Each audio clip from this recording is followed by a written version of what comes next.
Bonjour les CE1, j'espère que c'est la forme pour vous. Tout de suite, une petite capsule pour travailler la géométrie, les carrés et les rectangles. On va réviser ces deux formes géométriques.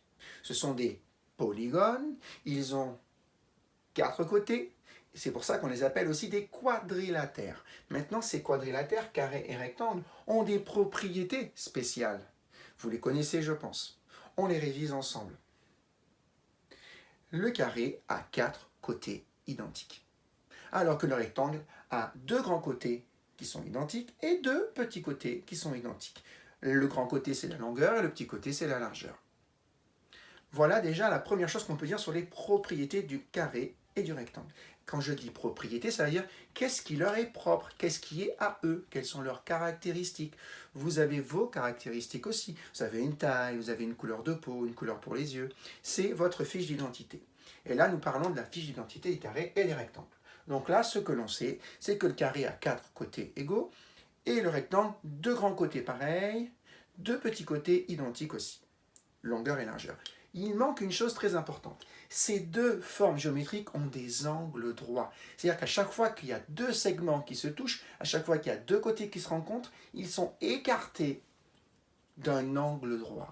L'angle droit, c'est un écartement qui est entre un trait horizontal et un trait vertical. Entre les deux, entre le trait horizontal et le trait vertical, vous avez l'écartement d'un angle droit. Aujourd'hui, les angles droits, ils sont tous ici. Dès qu'il y a des petits carrés qui sont dessinés, des petites cases, on a des angles droits partout. Donc, c'est facile. On n'a plus qu'à tracer correctement. Alors, je vais tracer ici un carré qui fait 4 cases de chaque côté. Donc, il va aller de là, 1, 2, 3, 4 jusqu'ici. Je descends de 4. Je reviens ici de 4. Vous voyez ces 4 sommets? On n'a plus qu'à relier. Donc, si je le relie, ça fait ça. Un côté, un côté,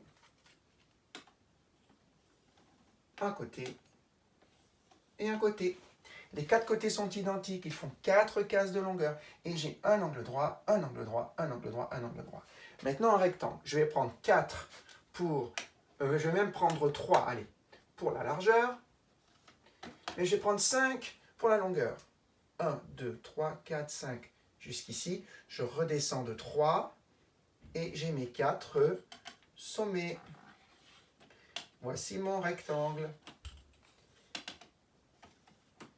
Un angle droit, un angle droit, un angle droit, un angle droit.